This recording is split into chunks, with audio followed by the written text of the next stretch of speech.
It's time for Cats Talk Wednesday. Small town and big city joined forces. Vinny Hardy of Lynch, Kentucky, and Terry Brown of Louisville, Kentucky, team up to give you free-flowing, laid-back sports talk. Focus on Kentucky Wildcats, as well as pertinent information in the NBA, NFL, and Major League Baseball. Hey, back in here for another episode of Cats Talk Wednesday. Terry TB Brown, _80 is back in the building. Missed you last week. How you doing, man? Doing good. Good to be back. As my dog wanders around like he pays mortgage, so Sammy Dog's doing his thing. Good, man. Glad you're back. Missed you last week. Glad you're back up in here, and we got fun stuff to talk about as always. As we do, we'll get to the Starkville streak that was halted. First win down there since 2008.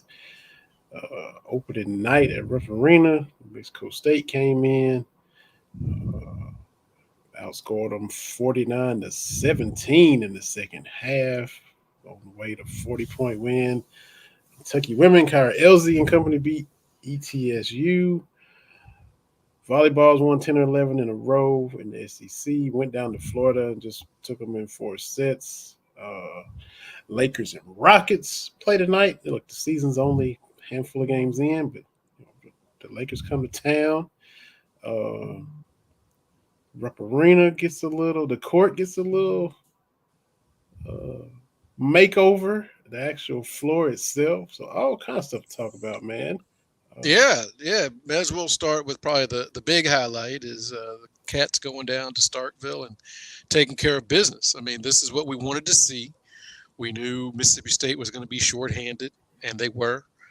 But this is what you want. And I know I've seen the complaints.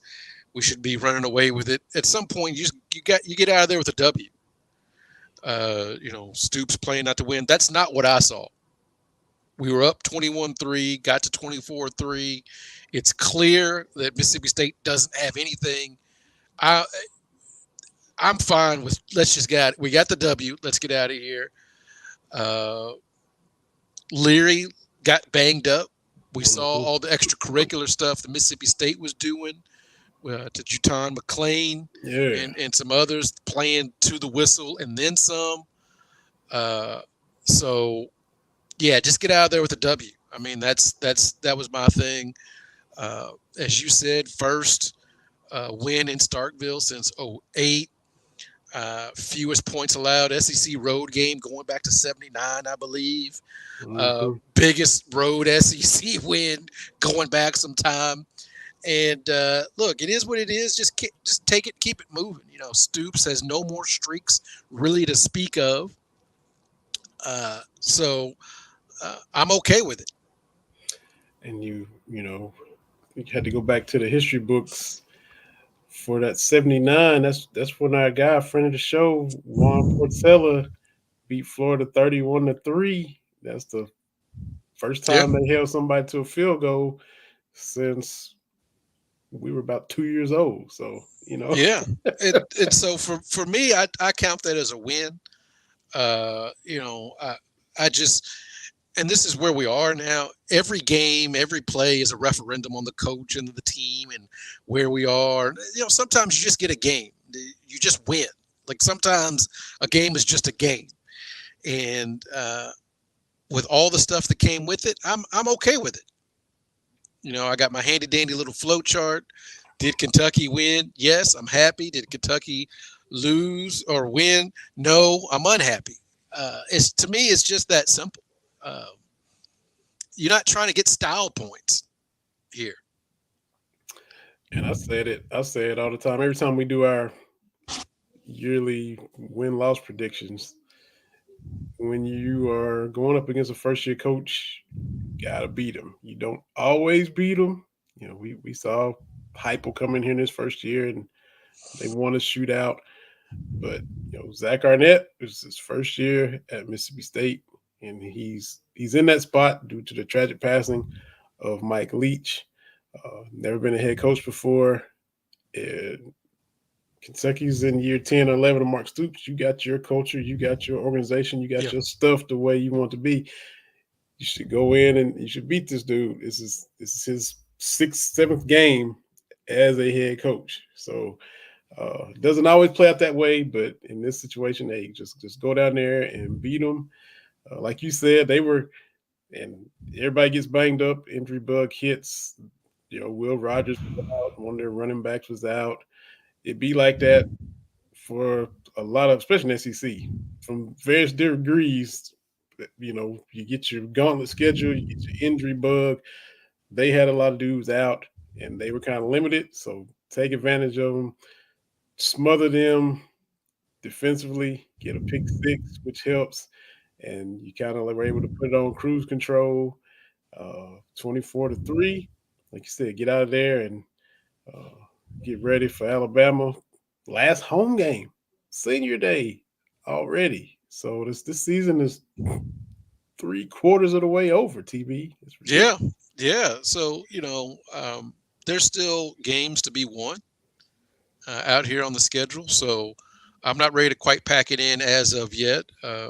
Sometimes, like I said, you don't get a pretty win, but you get a win. Mm-hmm. The passing game showed glimpses. Even some of the near misses. Berrien Brown had a catch that was a hair or two, out of bounds. And Dane Key, I'm still not convinced that he didn't control the ball. No. Look, man, it used to be a catch was a catch, yes or no? Oh, boy. And now we've got paragraphs on continuing through the act of the catch. Like, what does that even mean? Like, I don't know. Is a catch a catch? And what hits me with that is my understanding was in the end zone, when the ball crosses the plane, it stops. Like it just, those goal lines that prepare like a invisible box all around that. So if you've got it, boom, but anyway, Leary's dealing last couple of games. Hope we keep that momentum going. And look, it is what it is, man. For me, I'm okay with it. A 21-point road win in the SEC, I'll take it. I'm not above that. And what hits me with the whole catch thing, we saw it with, Megatron when against the Bears. We saw it, of course, with Des Bryant against the Packers, and it's just been more and more foggy ever since what a catch is.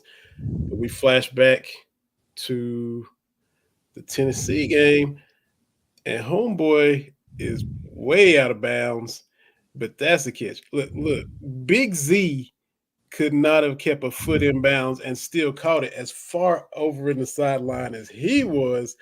That get reviewed and stand somehow, but yet we have what we had in Starkville. That's, don't mean to bring it up, but we're talking about catches and what is a catch, and somehow that was a catch. But anyway. My standard, and this is one of my frustrations with the review, is instead of is there enough video evidence to overturn, is it right? Is the call right? Mm-hmm. Like if you're going to go to the review, you're going to stop the game and look at it. The important thing is get it right. Not this is the call in the field.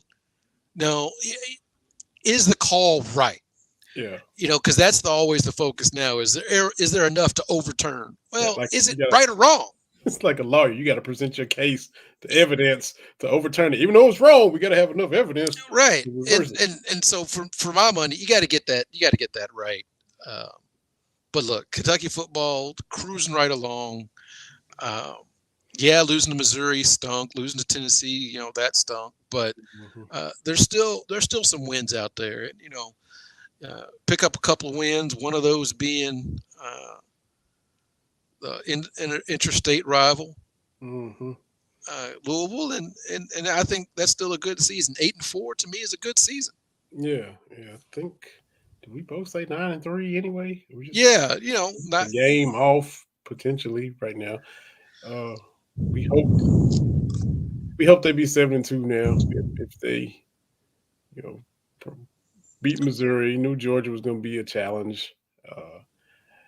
I was kind of that mind of the Tennessee Mississippi State probably split it. If you beat Tennessee, drop Mississippi State or vice versa, and they dropped Tennessee and went down and beat Mississippi State. But yeah, the Missouri one was what maybe was unexpected, and especially the way you started off up 14-0. To give Yeah. them credit, they're good. They went down and gave Georgia a full 4-quarter game. Hope they do the same thing in Tennessee. Keep that same energy Saturday in Como against the Vols, Mizzou. That's what I'm hoping for. Get him an L. Yeah, and so that's my thing is, look, I keep saying it, that the margins are so thin to go between, a 5-win team and a 9-win team. It's just a handful of plays across, 4 or 5 games. Mm-hmm. Yeah, sure is. And so you hope you win more of those than you lose, obviously, but that's all it is. Unless you're Georgia and just a juggernaut, or Alabama back in the day, or Clemson way back when, it's tough. It's tough in these streets. It sure is. So yeah, we'll take it. Just come out free and loose and relaxed, and just throw everything you got at Bama and see what happens. Don't And that's the thing is, people. I've seen a lot of people. My thing is, yes, do we want Bama? We want Bama. People are like, no, we don't. Well, it doesn't matter if we do or we don't. Alabama's coming to town. Yeah. So you may as well get fired up and play them to win. Mm-hmm. Absolutely. Yes, they look tough. Alabama's always tough, but you still got to play them. Mm-hmm. So I don't know if the Cats will win, but make it a game, Mm-hmm. Yep. Absolutely. And they're capable of doing that. They definitely are. And Alabama, don't beat yourself. Mm-hmm. Like you did against Georgia. Like if you're going to win or if you're going to lose, don't go out like that. Because I thought that the Georgia game could have been more competitive. Was Georgia going to win regardless? Probably so. But don't shoot yourself in the foot, missing open guys, stupid penalties. Don't do that. Right? Yep. So we'll see. Noon kickoff. Final game at Kroger Field. And then those 2 roadies like you talked about. South Carolina, and then close it out at Louisville, who's, doing better than everybody thought. So it'd be even sweeter to go in there and put an L on them to end their season. Yeah, that'd be great. Mm-hmm. It's not so much that I win, but you got to lose. So I'm of that mindset. So beat Louisville and go to a decent, go to a fun bowl game, get some extra reps in, get some extra practice in, and build for the next year. Mm-hmm. That's what Kentucky's about now. Yo. Basketball rolling. Got the exhibitions out the way. Got New Mexico State came in, and Kentucky 86 beat them 86-46. Got another one Friday, and then the Biggie Tuesday with Kansas. So they just choked them out. We talked about Kentucky choking Mississippi State out, defensively. They were just all over them. New Mexico State the same way. Wagner head up, 94 feet, ball pressure. They were swarming. Reeves went for a steal and missed it, but just gambling and just took those guys out of what they tried to do. And look, they're a brand new team, and hadn't even played together and going through a lot of mess out there beyond their control. But you beat them like you were supposed to, and they scored 17 points in the second half. The last 6 minutes, they didn't get a bucket, so it was good to see. One thing I don't think Coach Cal gets enough credit for is all his teams play defense. And the really good ones play defense really, really well. I think when you start talking about young guys and buying into their roles, I think part of that is he gets them to play defense.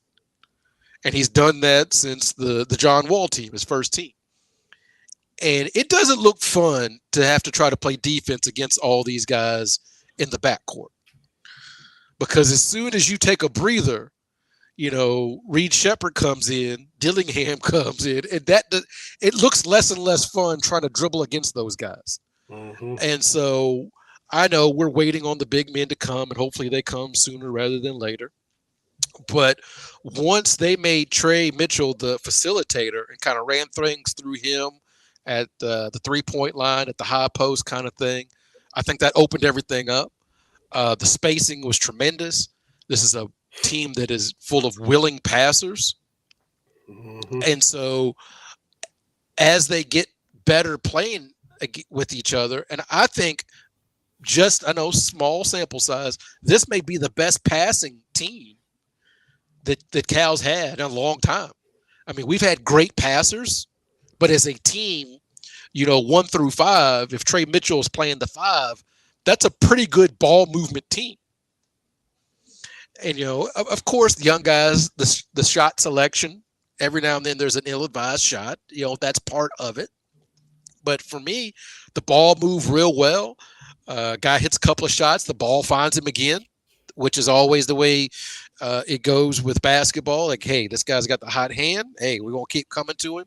And they did that. So I'm pleased. Again, I go back to my chart. Did Kentucky win? Yes. So I am happy. Yes.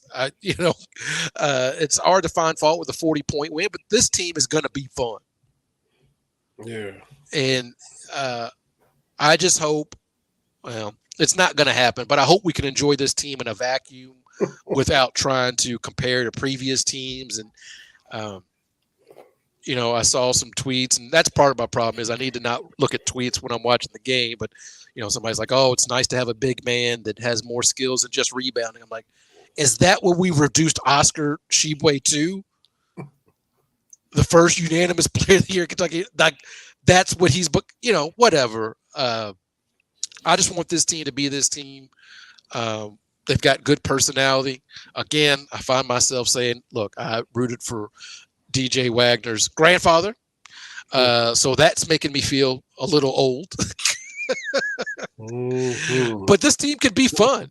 And I like that. The tempo, even on a made basket, 2 passes, the ball's up the floor, scoring a basket in 4 seconds. I mean, that's pretty darn good.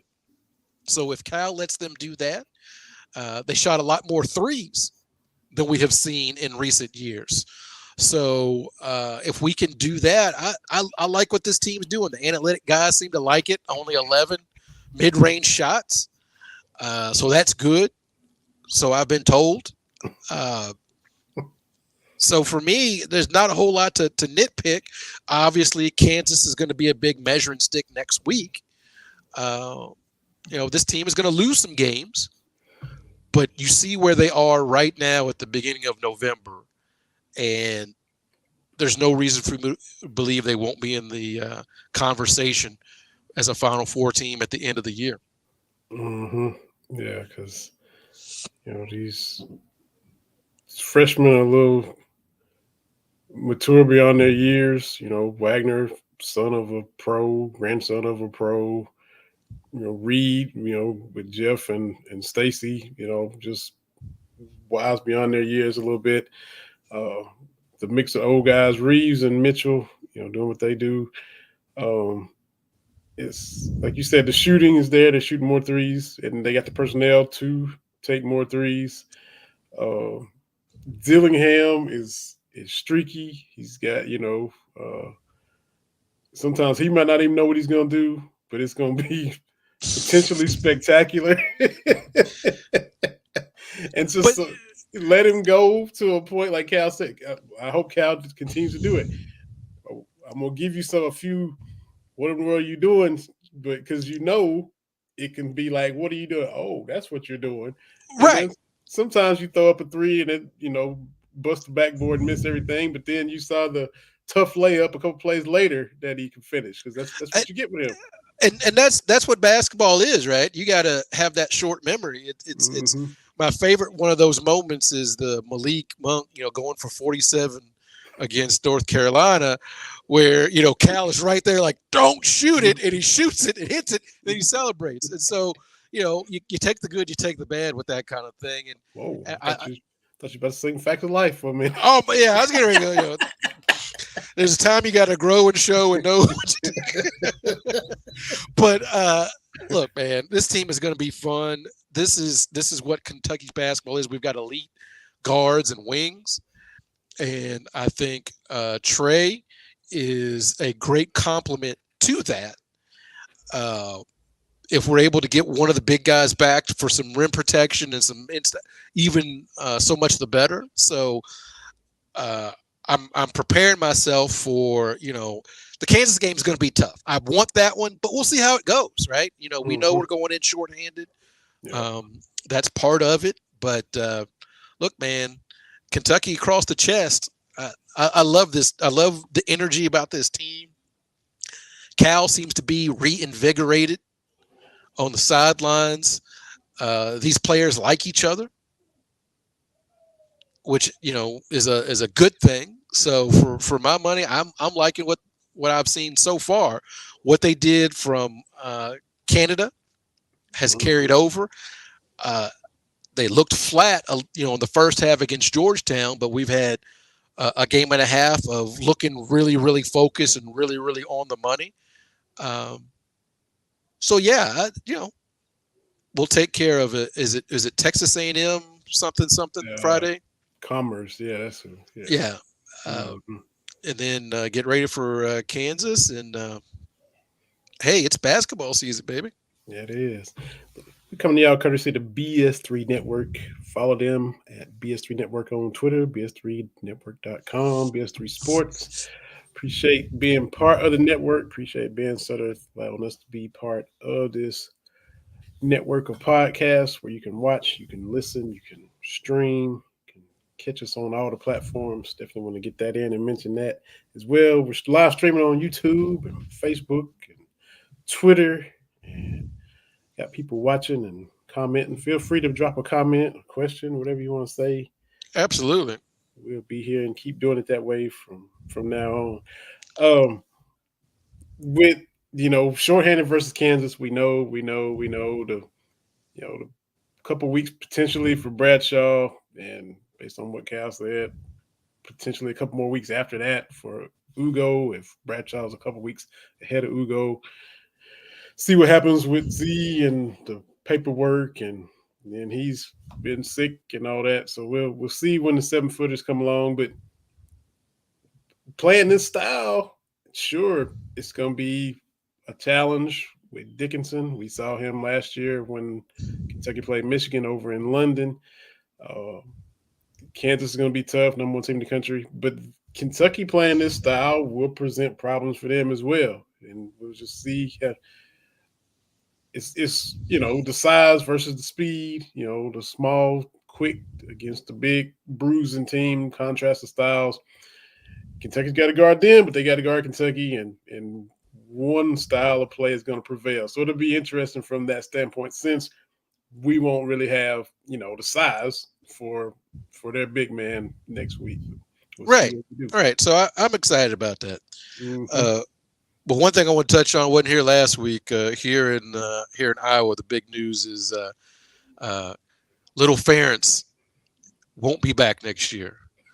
He's kind of taking the air out of the 325 points. Hey, man, hiring your kids not always the best idea. And setting unattainable goals is not a good idea either. This is the nugget I wanted to share with you. Over the last 3 seasons, FBS teams are 4-49 when having less than 170 total yards. Iowa has won all 4 of those games. Jesus. Everybody else, right at 0 for 50. Goodness. Iowa, 4-0. Like, what are we doing here, man? What are we doing? If they had just a halfway decent, like just a middling offense. Now, like I said, setting attainable goals. You're not you've been running and doing your running consistently for what 3 or 4 years, right?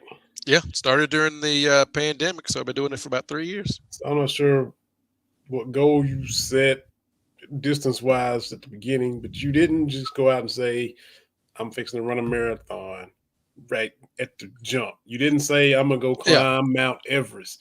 So my question, I'm sure there's a Corey Price of Iowa that has all these stats.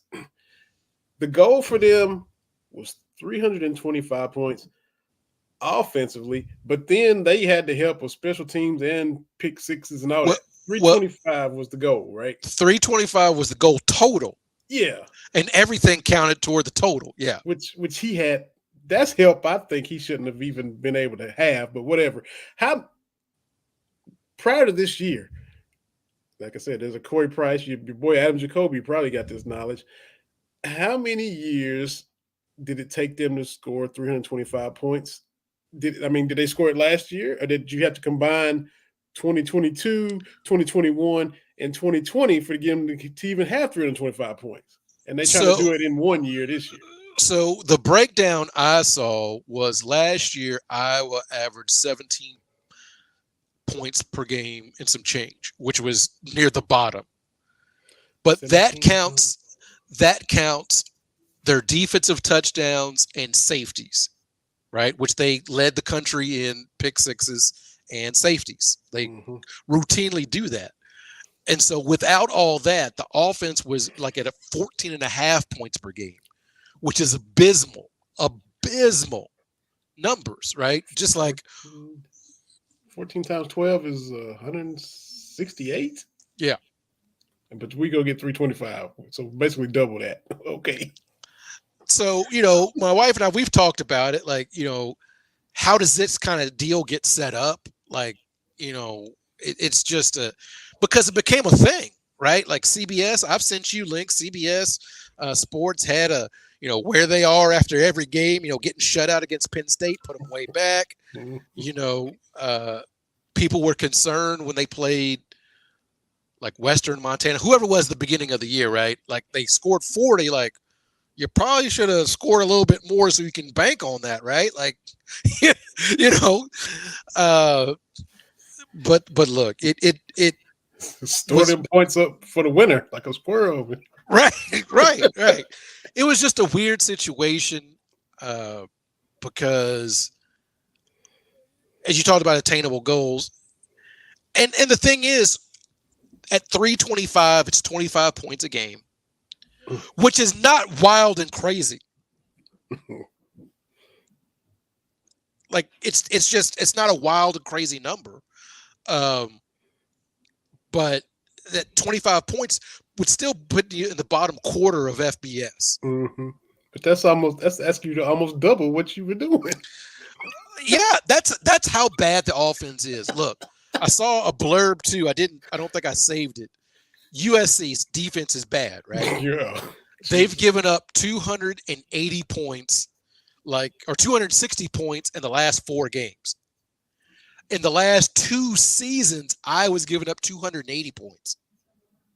Man. So, the last 2 seasons, it's ridiculous. If the offense could just score 25 points a game, I would be undefeated. But as they are right now, Iowa is 7-2 and number 22 in the college football playoff. And there's a very good chance they go to the Big Ten championship game. And so, friend of the show, Carrie Lewis, I text her all the time because she was really on board with Iowa and the offense and fairness and the 325. And I keep saying this, and people think it's because I'm here, and it is because I'm here. But why are you a sports fan? Is it because you want a championship? Yeah, we all do, right? But what's the realistic expectation? And I keep saying it, and people are like, well, blah, blah. But I'm like, this is what Kirk Ferentz has done for a quarter century, right? 22 of the last 23 years, bowl game. Kentucky hasn't been to 22 bowl games in its football history, okay? So while we try to brush that off, right? You win 80% of the time against Iowa State. Mm-hmm. You beat Nebraska consistently. I think 70% of the time is the rate they're on right now. You beat the one with the pig statue, Minnesota. Like, and the point I've tried to make is that's what Kentucky should try to be. Is that's an attainable goal. Because you're like, how can this guy stay here for that long? Because he's doing the right kind of things. And when things break right, 10, 11 win season, you're challenging for a conference championship, and you go to a decent bowl game. Like, to me, I would be ecstatic. Would you be happy if Kentucky was 7-2 right now? I would. Yeah. With like 3 more winnable games? Absolutely. Like, sign me up. And so, as we've talked about the ineptitude of Iowa offensively, most of the fans are like, well, we're winning. We're winning 7, 8, 9 games a year. Now, people may say that's accepted mediocrity, or that's just saying that's a pretty good season. Yeah. Because look, Kentucky 7-2. That means they would have beaten Missouri or Tennessee or Georgia, in addition to what they've already done. We would have taken any of those. And like I said, I was in a spot where sometimes it's the 3rd or 4th best team in the Big Ten, and that's okay, right? Mm-hmm. Like, but as I pointed out, against Michigan in the last 10, Iowa leads 6-4 head to head. Wow. Speaking of your boy Harbaugh, we're gonna get to that. So my whole thing is, if Kentucky could do that, think about that, Vinny. You beat Louisville 80% of the time, your blood rival, right? Would Tennessee be kind of next on that list? Maybe you beat them 70% of the time. Mm-hmm. You beat Florida. Well, we have gotten to the point where we are beating Florida like 60% of the time, but like those, so you're winning on that kind of level, and then every 3 or 4 years you knock off of Georgia, you knock off of Alabama. That's what Iowa has done. It's pretty solid. It was only a few years ago, 6 years ago now, that Iowa beat Ohio State 55-17. Mm-hmm. And last year they lost. It was only because the defense could only do but so much. Asking your defense to pitch a shutout against Ohio State is just it's tough. And like Van has talked about, Van Howell's friend of the show, people think, oh, it's easy. He's like, no, like, you're playing defense, and if you make a mistake, your offense can't overcome it. Uh-huh. So he's like, you got to stay disciplined, particularly on the back end, because you go down 7-0, that's almost a wrap. Like, your offense can't do that. Uh-huh. So, but Michigan, man, Harbaugh, look, everybody cheats to some extent, which, I don't subscribe to that, but people are like, everybody cheats. So I'm like, where do we draw the line with like Barry Bonds and all that? Like, what cheating's okay and this cheating's not okay, but whatever. I think if you cheat, whatever. But I think Michigan being so brazen about it has been the funny thing. And it's been a soap opera, right? Like, that guy showing up in a Central Michigan, like on the sidelines, like Connor Stallions. Like, it sounds like a made up name. Yeah. And it's just been the most bizarre thing ever. So I don't know how the Big Ten or whoever disciplines Michigan, but it doesn't look great that once they started implementing this, they start beating everybody. Like, right. That to me is like, well, Purdue's doing it. Purdue is doo-doo butter. What are you talking about? Like, well, Purdue, okay. Well, they're not doing it well. Like, that's right. Uh-huh. It's unbelievable. Yeah. And all the finger pointing. It's like when, I get pulled over for speeding. I'm going 80 and a 60, and I get busted, and I'm like, well, look, well, that Porsche and that Lambo and this and that. Well, look, they caught me, so I'm gonna get the ticket unless they decide to give me a warning. Yeah, the other ones are speeding too, but they caught me. So And the thing is, I think, I guess for me, is that line with cheating is don't be dumb. Like, objectively, banging on a trash can, that's dumb as hell, right? Like, don't insult me like that. And this dude showing up on Central Michigan sidelines in a Central Michigan hat and stuff, like, what? Yeah, with the little spy like what in his glasses. Like what? Yeah, it's dumb. I can't be too outraged, but it's just dumb. Yeah, unbelievable. Going back to the basketball game too, we gotta shout out, like everybody else already has, like our guy Corey Price, who was just on here a few weeks ago, but he had a coworker, Jim Fink, 90 years of age, had never been to a game at Rupp before. Corey worked with him at Kroger for 15, 16 years and got Jim a ticket and took him to the game, had some pictures of him and Jim before they went. And then got talked about on the radio. Tom Hart and I think Dane Bradshaw was doing the game with him, and the camera picked him out and talked about the whole thing that Corey had done to get Jim to the game. So that was amazing to get Jim to his first game at Rupp Arena at age 90. The thing is, I know Jim. Really? We went to church together for years and years at St. Pius X Church. Shout out St. Pius X in Louisville. It's right across the street from Seneca. That's where we went to church. Oh. And so I've had interactions with Jim, and huge Kentucky fan. Found out I was a Kentucky fan. Told him, covering all the different games. Now it's showing pictures of the games. Give him some, when you go to the games, you get the little programs, and then you get the official stats. Now, I'd go back. So that was awesome. So when I saw that, of course, like, oh yeah, I know Jim. Like I said, tell Jim that Terry Brown said hi. And so it was fantastic. Huge Kentucky fan. Great man. Yeah.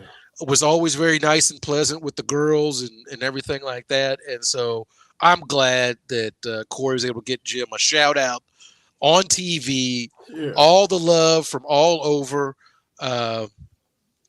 Just fantastic. Just great. Jim is a great person. And as I've said before, that's the good side of the BBM, right? Mm-hmm. Is Kentucky basketball being that kind of thing. And Corey's a great person as well. Yeah. To do that. So yeah, I tipped my hat to them. But I was like, oh yeah, I know Jim. Yeah, we went to church together for a long time. Yeah. That's awesome. Small world, man. Small yeah. World. So it's just cool to see that, and like you said, just how nice was it for Corey to do it? And Jim had to have a ball just to be that big a fan, and to have not made the trek in there for one game. And we don't go to every one, but having to do all the cool stuff we've gotten to do, we both say it never gets old. It's not like we take it for granted, but there's some that may or just think it's whatever. And to see a man just now at 90 years old make his first trip in, I made my first trip at 12. Dad took me, and I've never forgot it. Friend of the show, Reggie Hansen, was a player on that team, and we went in a little early. The other team was practicing, having their shoot around, and the coach had to tell us to leave because we was just supposed to. I was just looking around, and we weren't supposed to be in there when we were. So, still, to be 90 years old and get that, Jim probably still had to feel inner like a 10-year-old, even though he's 90 years old, man. Yeah, my advice I tell folks, that are covering the Cats and different things is, don't let it become routine. Mm-hmm. because it is special. Rupp is a special place because of the things that have happened in it, but it's not. The facility isn't great. Let's be honest, right? Like it's not a great facility. It's built during the 70s when everything had to be for multi uses, and that aesthetic is not great, not long lasting. The memories there are fantastic, right? What has made Rupp great has been the great coaches, the great players, the support staff, and that's what makes Rupp great. But as a facility, it's not really that great. Yeah. So I see Kentucky fans getting upset when, college sports writers rank, best arenas in college basketball. Like, where's Rupp? Like, no, man. Kansas, better. I'd like to see that one day. It's really good when it's Rock Chalk Jayhawk and your team's up by 30 points. That's the best time. Chef's kiss, right? Yeah. And we've all seen it too. I want to go back to the actual game and just the whole counter, cat and mouse. Everybody knows Reeves, shooter, knockdown shooter, best shooter on the team. Big Blue Madness at 3-point contest. Reeves won it. I'm not saying he was Larry Bird and said who's playing for second, but no surprise that he won the 3-point contest at Big Blue Madness. So other teams know that. And so him being a veteran, he knows that. So he knows they know, you can't leave him, stay in his pocket, chase him around all the screens. And now to see him putting the ball on the floor to his game, taking it off the dribble, guys chase him off that shot. Now he can get to the mid-range floater or all the way to the rim, Yeah. And you see him, it's just, a few games, but he's put the work in because he's comfortable. He wasn't struggling to, I need to. It was natural. I'm going to go ahead and put this ball on the floor right quick. And so now teams can't just play him as a, knockdown shooter, which he's great at. He's more than just the 37 points at Arkansas. So it was nice to see him add those wrinkles, the whole cat and mouse punch, counter punch, adjust to what they're doing. So it was really nice to see that. It was a good win. We'll see how they look on Friday and go from there. But look, I'm excited. As you said, things are looking up for Kentucky athletics across the board. Football team, big win. Men's basketball, big win.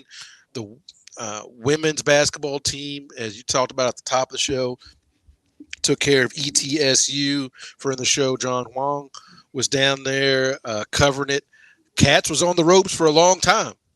And ETSU was keeping them at bay, but they were able to get that. So I hope this can springboard to Coach Elzey and the women's basketball team to do something special this year.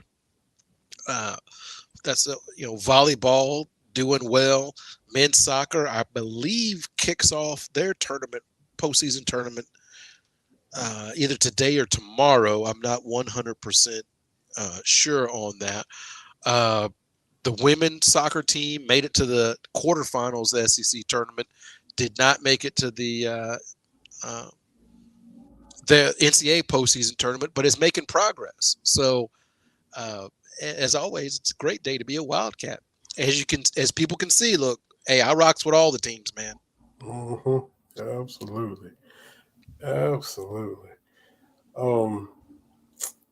Let's see. Then look, man, just looking around at the other teams, it can happen to anybody. We saw, I think I talked about it last week. We saw Kentucky Wesleyan go in and beat Louisville. We know Louisville's had some struggles. We saw that last week. And if you got thoughts on that you would have said last week, feel free to go there. We saw the LSU women, the national champs, go down to Colorado. Michigan State lost. And who was it? Jeff Goodman, Jeff Borzello got them in the Final Four along with Tennessee. So we've seen these upsets. Look, I got Cameron Mills says it. Nothing matters till March. But it's still, look, LSU, Kim Mulkey, Angel Reese, old girl from Louisville, Haley Van Lith transferred. They got a squad, and they lost to Colorado. So Colorado's a good team. They are. They're a ranked team. They are. But the thing is with LSU is you find out that being the hunted, it's a little bit different. Mm-hmm. When you got somebody trying to make a name off you, it's a little bit different. Which, by the way, I don't know if you saw the NCAA put out a thing basically how bad the officiating was in the women's championship game last year. As we were rooting for Iowa, we kind of said, and it was bad both ways. Like, what are they doing? But anyway, I'm not a big fan of LSU just in general. So yeah, good Colorado. This is going to sound sacrilegious, but Tom Izzo, very, very good. But the way we talk about Tom Izzo doesn't quite match up to what we get from Tom Izzo. I said it a long time ago. And look, I'm going to put Coach Cal on that until he gets number 2. You get number 2 championship. You get that one. It's a different animal, right? I think we'd all agree. I love Cal. I want him to get that second one because I want to party again, right? But the way we're referential to Izzo, I don't know, man. Like, when you start talking about guys with 2 or more, is he objectively better than Jay Wright? I don't know. Or Jim Calhoun. I don't know. Or Bill Self, for that matter. I don't know. Denny Crum. Guys with 2. Right? Mm-hmm. As we talk about the tiers when it comes to this kind of stuff. And I know he's got some Final Fours, and I'm not trying to say those are not, but it's okay to say he's a very good coach, but I'm not putting him at the top of the list. Yeah, and I remember, I think I was tweeting with Justin Rowland a year or 2 ago, because they were real quick to gloss Tubby, 10-loss Tubby, and Tom Izzo got a lot of 10-loss seasons as well. I don't often do all the digging and the research, but he got a lot of 10-loss. We could easily say 10-loss Tommy and not be exaggerating because he got a lot of 10-loss seasons. That's correct. And, there's been – and look, Michigan State's had some dudes come through the program, right? I mean, that's part of it. And so you have to look at that. My whole thing is be consistent. And one title 23 years ago, that's a long time, man. Mm-hmm. Yeah. That's Bobby Knight had 3, and he passed away last week. He had 3, but that last one came in 87, and 87 got further and further and further away, and he had 3, not just one like Izzo. I'm just, Yeah. Well, but we love coaches, especially in the college where coaches are the brands, right? Look, missed out on this last week, but Bobby Knight, not a fan. Mm-hmm. A bully, a jerk, who was a very good basketball coach. Mm-hmm. But I don't care what walk of life you're in, but you put your hands on a child that's under your care, that to me becomes the lead on anything else. And so the whole thing of he was complicated, he was complex, and he wasn't everybody's cup of tea. Just say he put his hands on a kid, lied about it until the video came out. That's why I retweeted about Neil Reed. There was a story on Grantland that somebody that knew Reed wrote about. That's who I want to remember. When we talk about guys, there's nothing complicated about Bobby Knight. He was a jerk that demanded of others what he couldn't do for himself. You can add Jim Brown onto that. Like you and I have talked about that, right? It's not complicated. Great football player, great social justice warrior, but he put his hands on women. And you have to have that conversation. It's not complicated. You have to say all of it, right? And so this deification of Bob Knight, I've just not been a fan. And it just people want to go back to that. The coaches yelling at the players. That's not happening. One, it was never right to do because athletics is not the armed services. And even then, I've seen things like they don't go full metal jacket in basic training like they used to. It's more supportive than a bunch of profanities and physical abuse. Like that way is gone, right? And so I've just never been a big fan of Bobby Knight. Great coach, but that should become after. You mentioned some other things, and I'm not trying to conflate Tom Izzo to Bob Knight in that regard, but and Bob Knight, and I've seen Kentucky fans waxing poetic. I'm like, he hated us. He hated Kentucky. Like, at some part, I admire the pettiness, but you remember during the 2012 title run, he never mentioned Kentucky by name. He was on ESPN every day. And Kentucky was the odds-on favorite, best team of the country, not one time. I'm like, why are y'all caping for this dude that slapped Joe B. Hall? Like, what are we doing? Yeah. So that's what I said last week. Great coach, but got away with way more than he should have. Consistently. And when he got some pushback, some institutional control, he lost it. I mean, and the thing is with Indiana, like he went out of his way to go back and do stuff at Purdue. Yeah. And they begged him and pleaded him to come back. I mean, Calbert Chaney and all those guys, please come back. No. Quinn Buckner, please come back. No. Scott May, please. No. Zeke, come on, coach. No. Until he's toward the very end. And, that's not the way it goes. And people that try to, well, he's from a different time. Look, man, he's about the same age as my dad. And like you and I have talked about before, my dad was no football player. He was not a very good athlete. He'd be the first one to tell you. But he's who I consider a man to be.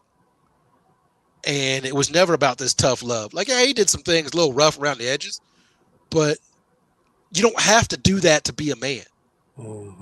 Like you don't have to do that. No. Anyway, that's my soapbox. A little bit, but going back to Louisville losing to Kentucky Wesleyan, hey, I love you, Kenny Payne, but look, man, it's not happening. So they whatever happens this season, they've got to move on. And I hate it because I really wanted him to succeed. But nah, man, it's and Kentucky fans don't want to admit it, but Louisville's a brand. Louisville basketball is absolutely a brand. And yeah, you can't do this. Which just goes to show you, man, like the list of guys that can go back to their alma mater and succeed. It's a short list. He making Matt Doherty look good, man. And Chris Mullen and Patrick Ewing, where it's like you really want this to work. The jury's still out, Penny in Memphis, but Penny's had flashes. The difference is the city rocks with Penny. That's the difference. And I think with he also didn't only win 4 games in the season. Yeah. To be clear, like that really forces things to. So how many wins would it take for Kenny to come back next year? I don't know. I don't know if there is a number. And they ain't on the schedule either. However many it is. Yeah. It's barely like won the other day. Who they beat? UMBC. Yeah, I mean, and we've been surprised they lost that. They probably should have. Yeah. Right? So for me, it's like I want Kenny to do well, but man, all the momentum, it just screeching halt. Everybody was happy. The press conference, the welcome back, everybody, ready to, okay, let's go. And then it was just, been stuck in the mud and it's quicksand over there, man. I know that Braum has done well this year, but again, you look across things, people going back to their alma maters. That would be the one thing that I would say, might keep Stoops out of Iowa City. Part of it would be like, it ain't always great, man. I mean, hello, Joker Phillips, right? Like, sometimes it be like that, man. Mm-hmm. That's true. Very true. We mentioned the game. We mentioned Rip Arena. Hadn't mentioned the court. Gonna get a little renovation. I'm glad. I don't know what people are gonna complain about on Twitter, but like, I'm glad. I like it looks nice. So I'm glad, but I've been saying forever they need to, because that's kind of the thing, the big state school. I think Tennessee's got an outline of Tennessee, if I'm not mistaken, at center court. I know like Ohio State does, and that's not unusual. So yeah, it's a nice classy court. I'm good with it. I don't know what we're going to complain about next, maybe because there's a big UK and it should be a Power K, which I don't think the Power K has ever been used for basketball. Someone can correct me. I know it's more of a football thing, but and I never was a fan of it for football. I remember it. I'm old enough to remember when it was on the helmet, but there's the generation older than us that staunchly would love to see it back on the helmet and on the field at the 50-yard line and all that. But I like the UK the way it is. It was only around for like a dozen years. If you ever look at the history of the logo, the Power K was only around for like 12 years of the 100+ years Kentucky's been competing on an intercollegiate level. And I don't know. It's like people that romanticize the NBA All-Star game when the dudes wore their own uniforms for like 4 years. Yeah. But I like the UK the way it has been, and now with the state in the background, I like that. Maybe I'm the wrong guy. A lot of people was fussing about the Central Bank Center and all that logo. Okay, it was big, but I didn't really even get mad about that. And now those people can relax because that's going to be going off of there. There'll be something else. Yeah. But, like I said, I like the UK. When you go into Rupp now and you go upstairs, it's the court is there where it says Rupp Arena. And that was back in the day. To me, that wasn't really that. It was what it was for its time. And, yeah.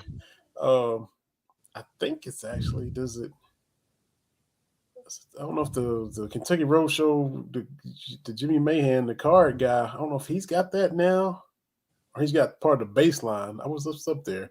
But that was a little bit too plain to me. Rupp Arena in a circle at center court. Yeah. But, so I'm fine. I'm fine with it. It looks good. Of course, Kentucky got to have the best of everything. But for me, it's fine. People are like, oh, why is it not debuting? Like, look, man, like, come on. We're getting a new court. It's great. It's great for the women team and the men's team. And I think volleyball's got a new playing surface over there in Rupp that they're going to use in Rupp and then take back to Memorial Coliseum. So look, it's a good thing, but there'll be something else, uniforms, something inconsequential to winning. Exactly. And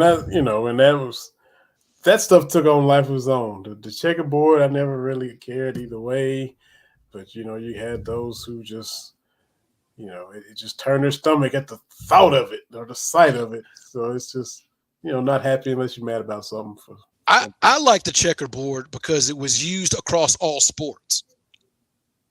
It showed up across everything, and that's one thing. Again, because I'm in Iowa, I pay attention. The font and the numbers are on for like Iowa football. It's men's and women's basketball. It's field hockey. It's soccer. Like it carries over, and that's one thing I did like about the checkerboard. The only thing I didn't like is the uniforms stayed the same for so long. You know, back when we were in school, as I could go to my closet upstairs, we were getting crazy ones every year. Like give me the crazy, man. You know, I've got the swoop from 93. I got the zigzags from 94. I got the icicles from 95. I got the denim home and away from 96. And then 97 was a little plain. But that 98, I'm on the Nike bandwagon. So yeah, I'm all aboard, man. Yeah. So cool to see the little change. And I think December 2nd, I think they said UNC Wilmington or something like that. So it'll make his debut.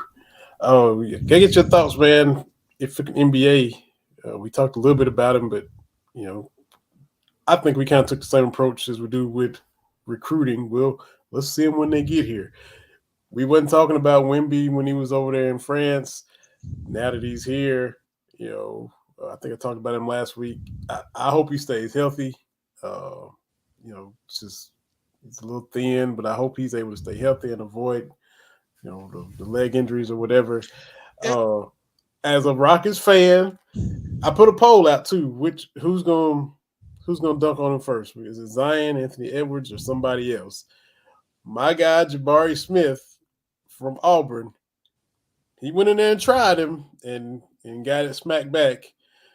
Got the rebound and tried to lay it up and got that block too. But I was like, I appreciate the gumption, the initiative to try to climb that mountain. They ended up losing that game to the Spurs, but they won 3 in a row and they'll make it 4 in a row when they beat the Lakers here in a couple hours. But I applauded him for trying to dunk on Wemby. Somebody's gonna get him, but I just wonder who it'll be. Well, you saw Isaiah Jackson. Yes. Of Kentucky sent it back. The thing is, that dude is really, really good. And I think he found a spot at Indiana. And he's going to be the guy that we forget about went to Kentucky because we've all tried to forget that season. But Isaiah Jackson is really, really good at basketball. So look, when it comes to I can't put too much stock. He looks phenomenal now, right? But from 5 games, 6 games, or whatever it is, to the Hall of Fame, that's a long road, right? And I know he looks different, and he's a unicorn. We have seen other people have great Rookies of the Year campaigns, and injuries is a thing. Knock wood, right? Yeah, that's what I said. I hope you stay healthy. Like we've seen. We talked about Penny Hardaway. That dude was first team All-NBA year 2 and year 3. And then he hurt his knee. Right? Grant Hill, he was All-NBA. So I think slow down. And not only that, let me pull up the NBA Rookie of the Year. NBA. I hope he's able to live up to the hype, but just these 5 games, say he fell out of the bus and hurt himself tonight, to a 7-4 KD, basically with those guard skills and all he's able to do. Yes, you got to stay healthy and put it together, but do that at his size, man, 7-4 doing that. I get it. But here's some recent award winners. I'm not going to go in the last 4 or 5 years because the jury's still out, right?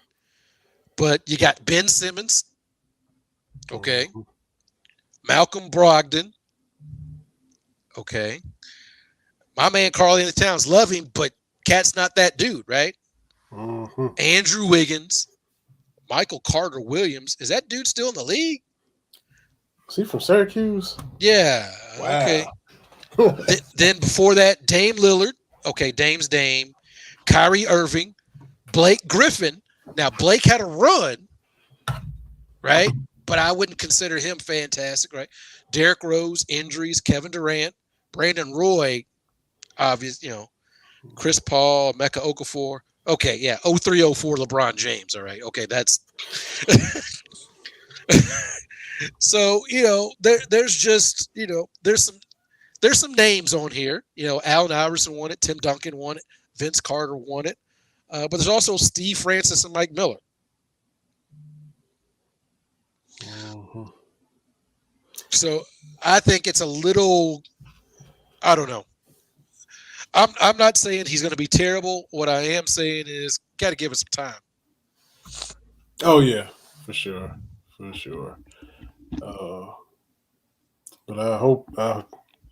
I just hope he's able to be healthy enough to be out there. But he won't be the first if he's not, like you just said. But oh yeah, what he's done in these first 5 games, like it's amazing. Even beating my Rockets, the 2 games back to back against Phoenix, a couple days ago.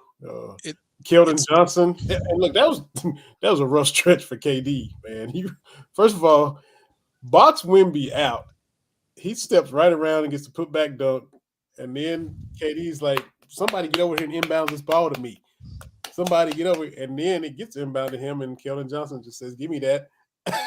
Who's quietly having a really good run in San Antonio? Yes, he is. And so they putting some pieces together. Look, I don't like it because they're in my Rockets division, but when the lottery ball went San Antonio's way, I tweeted out, "Mortimer, we're back," because that's what Pop is, with the, and you got Keldon, you got Wemby, and a bunch of other little young guys down there. They got can that, easily. That Sochan from Baylor. Yeah. Like they got some pieces down there. So for sure.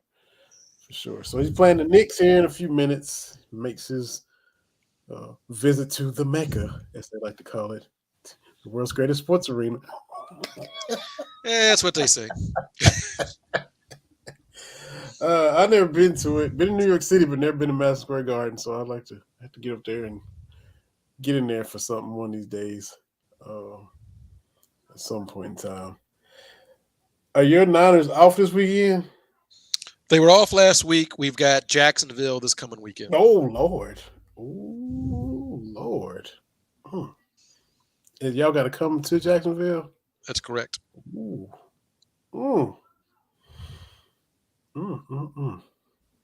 Okay. But Trent Williams is back. Debo is back, so I'm feeling pretty good about that. The recently signed or traded for Chase Young. I'd like to see them get off that losing streak. I hated losing to the Bengals because I dislike Cincinnati. And it's just look, they're all professionals, even the worst team in the league. And at some point, we say it, what goes up must come down. Brock Purdy was going to lose some games as a starter. He wasn't going to go to 150-0 as a starter. Unfortunately for, you FTTB people, it was 3 straight and, kind of hit that rut and, maybe they're able to work their way out of it, get some guys back, get some weapons back. Like you said, the big left tackle, get Williams back. So that's gonna be a good game. Niners, Jags, it's gonna be tough. So. Got to root against my man Josh Allen, the good Josh Allen. Who has quietly had a great career down there and about to get paid because he's put in some solid work for them down there, man. Yeah, Jacksonville's on the way back up, man. So we'll see how it goes. But hey, I hope your Cowboys pull it out. Like I showed you today, the season ended today. 3 seed to 6 seed, Niners and Cowboys playing again. Unbelievable. Yeah, they just gotta Got to figure out how to finish. Got to figure out how to do the little things. Clock management. A lot of little stuff. You got to dot your I's and cross your T's if you want to. It's hard out here. Everybody's good, and you're a little bit off. Yeah, Well, you lose 28-23 to Philadelphia because 3 or 4 plays. Yeah. So, hopefully they do meet again in the playoffs. We'll see. Yeah. I mean, I better not say it. The 2 previous playoff meetings we just had, boy. I was about to say, hopefully it can't get any worse than that. But the way we do, we can find a way to. And I've seen this meme that Cowboys fans are passing around. The 49ers are winless since George Kittle with his shirt with the obscenity for the Cowboys. Mm-hmm. And the 49ers won the Super Bowl. That would be a good zinger had we not ended your previous 2 playoff runs. Great zinger, except, come on. Yes, I hadn't been clapping back on any of that, because for those reasons, the past 2 times, well, we can't. What can we say back? Can't say anything back. Zeke out there with that situation, and then Dak in the clock situation, and the Philly game Sunday could have that's the way the Niners games go, just right there with a chance, but it's just disorganized and it's janky and it ends and you're like, what? How? What? That's right. That happens a lot. That's not every once in a while. That's the that happens too much consistently for my liking. I understand. You got to address these kind of things. That's right. That's right. Or else they'll continue to happen. But yeah, we'll see. You got to talk about you because you said you back here about to be hooping again. Yeah, I found an old people basketball league, so we'll see how that goes. I will keep you posted on that. It's been a while. It's been since before COVID that I've been playing. So we'll see. Now, since then, my running, so I don't anticipate that to be an issue. My conditioning, I think, is going to be pretty good. But since I haven't shot a basketball with any regularity since then, we'll see how that goes. But I always like to have a good time. So once a week, twice a week, once a week on Sundays. Oh, look out!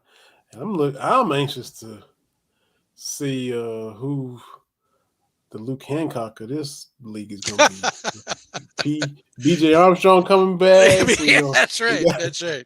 You got Iowa State. You got Marcus Pfizer come through. We'll see how that. Might see the mayor Fred Hoiberg come. Oh, that's right. That's right. Yeah. So I'm curious. It's going to be somebody. You end up just dropping a name from Big 12 or Big 10 years past. I'm like, what? Like, yeah, I play ball with him now. Like, yeah. Oh, okay. Yeah. He's in Des Moines. I'm just right here, and we just go play every week. I'm like, all right, TB. So I'm anxious to see who that's gonna be. It's gonna be somebody. Yeah, somebody with some D1 experience. Yeah, you and Robert Gallery gonna be on the team. He's like, we just clear it out and let him go to work down low. That's right. That's 6'8", right. 380 pounds. Well, man, we had fun bringing this episode. Appreciate you. Glad you're back. Congrats to the missus on Craig Counsell stealing him from Milwaukee. And, yes. Anytime they can take something from Milwaukee, they're pretty excited about that. Like I told you, man, there's NFC East hate, and then there's NL Central hate, where everybody just hates everybody. That's right. And I love it. So yeah, David Ross is unemployed. So yeah. And look, spring training will be here before you know it. So yeah, your man Ron Washington. Yes, got him a new gig because it's baseball. Dusty left so he can join the manager club. You know how they do: 1 in, 1 out. All right, we good. All right, good. All right.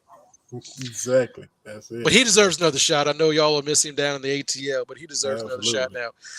I don't know what he's going to do in with the Angels, but we'll see. Yeah, because he was one strike with look. And congratulations to BS3 Network is out of Texas. Ben Sutter and everybody is right there in Dallas. So congratulations to the Rangers for winning the World Series. And speaking of Wash, they was one strike away. Made it a couple years straight there in 11 and 12. And like you said, I'm gonna miss him on that third base line, celebrating when Acuna hit a home run, and the squad is gonna miss him because they'll all tell you the work with Wash, especially the infielders. Yeah, him just hitting balls to them and having them right when defensively, all the work. And this dude is, he's about as old as Dusty. Been around the game forever. He's in the 70s, been doing it for years. Ozzie Albies and Austin Riley and, Matt Olson, the whole infield, they're going to miss all the work with Wash going forward. So, he's one of those lifers.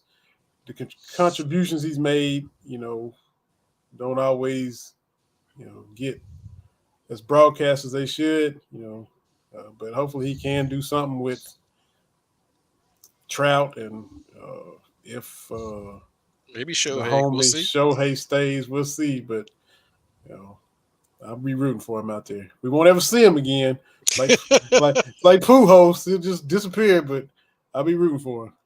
Absolutely. So let's beat Texas A&M Commerce. Let's shock the world and beat Bama, and let's have fun this weekend and come back next weekend with all kinds of stuff to talk about. Once these Rockets beat the Lakers, because they struggle on the road, and so let's see if AD is healthy and all that. Hey, is Reeves?